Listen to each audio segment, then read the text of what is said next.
Bismillahirrahmanirrahim. Assalamualaikum warahmatullahi wabarakatuh. Selamat bertemu kembali dengan saya dalam pembelajaran ilmu pengetahuan alam SMP kelas 9 di semester 2. Di semester 2 ini kita akan belajar tentang kemagnetan dan pemanfaatannya dalam produk teknologi, kemudian bioteknologi, juga partikel materi dan penggunaannya dalam kehidupan sehari-hari, tanah dan keberlangsungan kehidupan. Yang terakhir adalah teknologi ramah lingkungan. Ada 5 bab dan juga itu memunculkan 5 KD yang harus kita pelajari dan kita pahami di semester 2 ini. Kita awali dari yang pertama adalah kemagnetan dan pemanfaatannya dalam produk teknologi. Ada 3 bagian yang penting dalam belajar hari ini. Yang pertama adalah pemanfaatan medan magnet pada migrasi hewan, yang kedua teori dasar kemagnetan, yang ketiga adalah kemagnetan dalam produk teknologi. Pemanfaatan medan magnet pada migrasi hewan, ternyata hewan-hewan dalam bermigrasi itu memanfaatkan medan magnet. Di sini ada beberapa hewan antara lain penyu, ikan salmon, burung, migrasi dalam tubuh bakteri, juga migrasi lobster duri.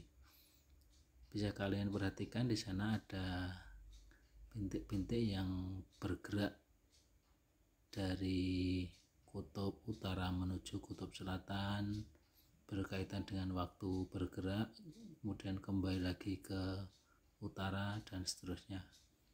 Itu memanfaatkan medan magnet bumi. Kita lanjut di teori dasar kemagnetan. Nanti kita belajar tentang konsep gaya magnet, kemudian kemagnetan bumi, gaya Lorentz, dan induksi elektromagnetik. Lanjut saja. Untuk konsep gaya magnet ini kita awali dari belajar bahan-bahan magnet. Di alam ini ada 3 bahan magnet. Yang pertama bahan ferromagnetik. Ini sangat mudah dipengaruhi magnet dan dapat dibuat magnet, disebut bahan ferromagnetik.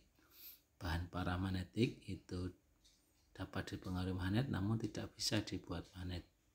Yang ketiga bahan diamagnetik, itu sukar sekali dipengaruhi oleh magnet. Bahkan untuk di udara dan di ruang hampa dia ditolak meskipun dengan gaya yang sangat kecil. Apa saja bahan-bahan magnet yang ada? Bisa kalian perhatikan di sana ada contoh-contoh ferromagnetik, paramagnetik, dan diamagnetik. Untuk yang berikutnya adalah cara membuat magnet. Ada 3 cara. Cara menggosok, cara dialiri arus listrik, yang ketiga cara induksi. Di sini yang paling penting adalah kutub yang terbentuk. Nah, untuk yang menggosok itu kutub yang terakhir ditinggal itu akan berlawanan dengan kutub yang digunakan untuk menggosok. Sedangkan untuk cara dialiri arus listrik itu berkaitan dengan penggunaan genggaman tangan kanan. Ibu jari nanti menunjuk arah utara, sedangkan 4 jari lain itu menunjuk arah arus listrik itu dalam kumparan atau lilitan itu. Sedangkan yang ketiga adalah cara induksi, itu kutub yang terbentuk itu berlawanan dengan kutub yang mendekati. Jadi misalnya di situ ada paku didekati dengan kutub S, maka di kepala paku itu muncul kutub utara karena yang mendekati adalah S. Penerapan elektromagnetik yang kedua adalah relay. Relay itu berfungsi untuk menghubungkan arus yang besar dengan menggunakan arus yang kecil. Nah, ada elektromagnetik sana. Ini digunakan dalam instalasi listrik pada mobil, mungkin juga ada di sepeda motor. Yang berikutnya adalah penerapan bel listrik. Bel listrik sering kita gunakan atau kita pakai pada bel pergantian jam pelajaran di sekolah. Ini yang ketiga, cara menghilangkan sifat kemagnetan. Yang pertama dipukul, dipanaskan, dan dialiri arus listrik bolak-balik atau AC. Medan magnet. Medan magnet adalah daerah di sekitar magnet yang dipengaruhi oleh gaya magnet. Di sana digambarkan dengan garis-garis gaya magnet dengan kutub utara keluar, kutub selatan masuk. Coba cermati arah daripada garis gaya magnet itu. Induksi magnet. Induksi magnet apabila ada penghantar berarus listrik, maka dia juga bisa menimbulkan medan magnet. Dengan aturan tadi, ibu jari menunjuk arah arus, 4 jari menunjuk arah medan magnet. Berbeda dengan yang tadi pada elektromagnet, dengan menggunakan kumparan yang 4 jari menunjuk arah arus, ibu jari arah utara. Nah, coba diperhatikan bedanya. Kemudian teori kemagnetan bumi. Bumi memiliki sifat kemagnetan yang tadi dimanfaatkan oleh hewan-hewan tertentu untuk bermigrasi. Di manakah letak kutub magnet bumi? Kutub utara magnet bumi terletak di kutub selatan bumi. Kutub selatan magnet bumi terletak di kutub utara bumi. Meskipun tidak tepat. Nah, di sini ada perbedaan, muncullah sudut deklinasi, yaitu penyimpangan antara arah utara dan selatan yang sebenarnya ditunjukkan oleh jarum kompas. Gaya Lorentz. Gaya Lorentz ini muncul apabila ada penghantar yang berarus listrik dan kebetulan berada di dalam medan magnet. Penghantar bisa penghantar lurus, ini muncul gaya Lorentz-nya, F sama dengan BIL. F gaya Lorentz satuannya Newton, B kuat medan satuannya Tesla, kuat arus listrik satuannya ampere, L panjang penghantar satuannya meter. Arahnya ditunjukkan dengan kaidah tangan kanan atau seker putar kanan. Ibu jari arah arus listrik I, B arah medan magnet ditunjukkan dari telunjuk, jari tengah menunjuk arah gaya Lorentz. Induksi elektromagnetik juga memunculkan gaya gerak listrik induksi atau tegangan listrik induksi. Besarnya E minus N delta flux per delta T. N banyak lilitan, delta flux perubahan garis gaya magnet satuannya Weber, delta T satuannya Scott.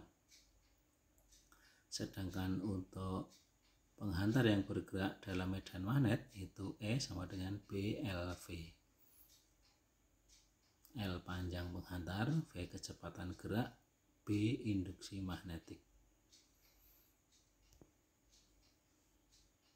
Penerapan induksi elektromagnetik ada dinamo, generator, transformator. Coba cermati bagian-bagian dinamo, cermati pula bagian-bagian generator. Bagaimana perbedaan generator AC dan DC? Cermati pula bagian-bagian transformator. Transformator ini mampu mengubah nilai tegangan listrik bisa menjadi lebih tinggi, maka disebut transformator step up. Menjadi rendah, transformator step down. Bagaimana karakteristik masing-masing transformator? Cermati penjelasan di layar. Transformator itu memiliki hubungan kesebandingan antara tegangan, jumlah lilitan dan arus transformator itu seperti berikut. VB per VS sama dengan NP per NS sama dengan IS per IP. Perhatikan betul, V VP per VS, NP per NS, IS per IP. Nah, juga memiliki efisiensi yang besarnya PS per PP kali 100%.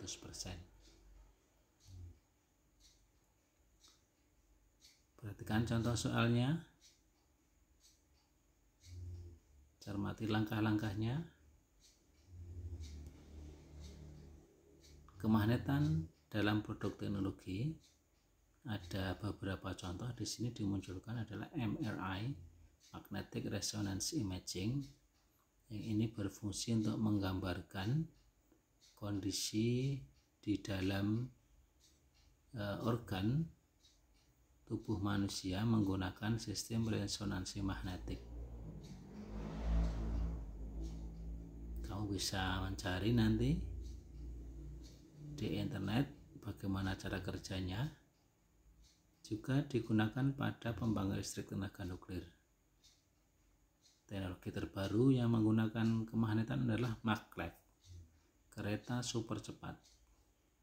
Silahkan nanti juga di browsing bagaimana prinsip kerjanya. Jangan lupa nanti tugasnya dikerjakan. Kita ada 1, 2, 3, 4, 5 tugas. Silakan dikerjakan di buku, silakan dikumpulkan. Terima kasih, sampai jumpa pada pembelajaran selanjutnya. Assalamualaikum warahmatullahi wabarakatuh.